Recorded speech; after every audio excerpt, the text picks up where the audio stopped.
Max Verstappen to Aston Martin for £1 billion? Sounds like a crazy F1 rumor, right?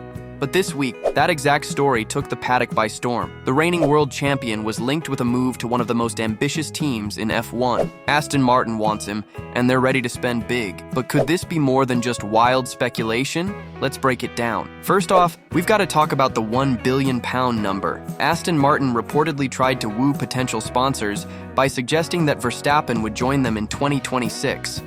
Aston Martin is doing everything they can to make noise, and what better way to get attention than claiming they're ready to spend a fortune on a superstar like Verstappen? Now, Aston Martin wasted no time in denying this story. They called it categorically not true. But hold up, just because a team denies something doesn't mean it's not in the works.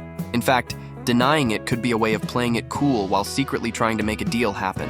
With Lawrence Stroll's deep pockets, Aston Martin has the resources to pull off something insane, and Verstappen would undoubtedly be the crown jewel of their new era. But here's where it gets interesting. Max Verstappen is under contract with Red Bull until 2028. That's a solid deal, right? Well, not quite. There's a performance clause in that contract, meaning if Red Bull fails to provide a competitive car, Verstappen can leave before 2028. So, what happens if Aston Martin, with their newfound ambition, can offer Verstappen something more? If Red Bull starts to lose its grip on F1, Verstappen might just pack his bags and make a move. We've seen it happen before in F1. A dominant team can fall from grace quickly. If Red Bull is no longer the top dog, Aston Martin could easily swoop in with that tempting £1 billion offer. And don't be surprised if Verstappen decides he wants a new challenge. But let's not forget about Red Bull's second team, Racing Bulls, formerly AlphaTauri. Peter Bayer, Racing Bulls' CEO, recently revealed they've received offers of over £1 billion for the entire team. £1 billion for a team that's been stuck in the midfield for years. How crazy is that? This shows just how much value Red Bull's brand holds right now. Racing Bulls might not be winning races, but they're part of the Red Bull family, and that's worth a lot of money. Bayer also made it clear that Racing Bulls' future depends on performance.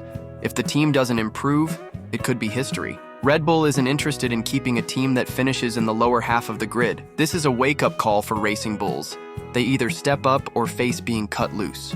Now let's dive into the A-B team drama. Critics have long accused Red Bull of running a B team with Racing Bulls, and some argue that Racing Bulls is too closely tied to Red Bull. Peter Bayer fired back, claiming Racing Bulls operates differently from the Ferrari-Haas relationship. But let's be real here.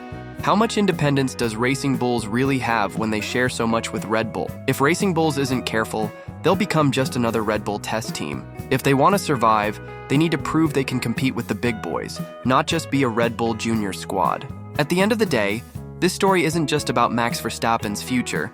It's about the future of F1 itself. The sport is evolving, and teams are getting more aggressive with their ambitions. Verstappen's potential move to Aston Martin is just one example of how F1 is shifting. With more teams making bold moves and looking for ways to shake up the order, the 2026 season is looking more unpredictable than ever. So, will Max Verstappen leave Red Bull? Will Aston Martin manage to snatch him away with that £1 billion offer? Or will Red Bull continue their dominance, keeping Verstappen locked in until 2028? One thing's for sure, the F1 world is in for a ride. What do you think? Is Verstappen heading to Aston Martin, or is this just another baseless rumor? And what's next for Racing Bulls? Let me know your thoughts in the comments below. Don't forget to like and subscribe for more F1 drama, and I'll see you in the next video.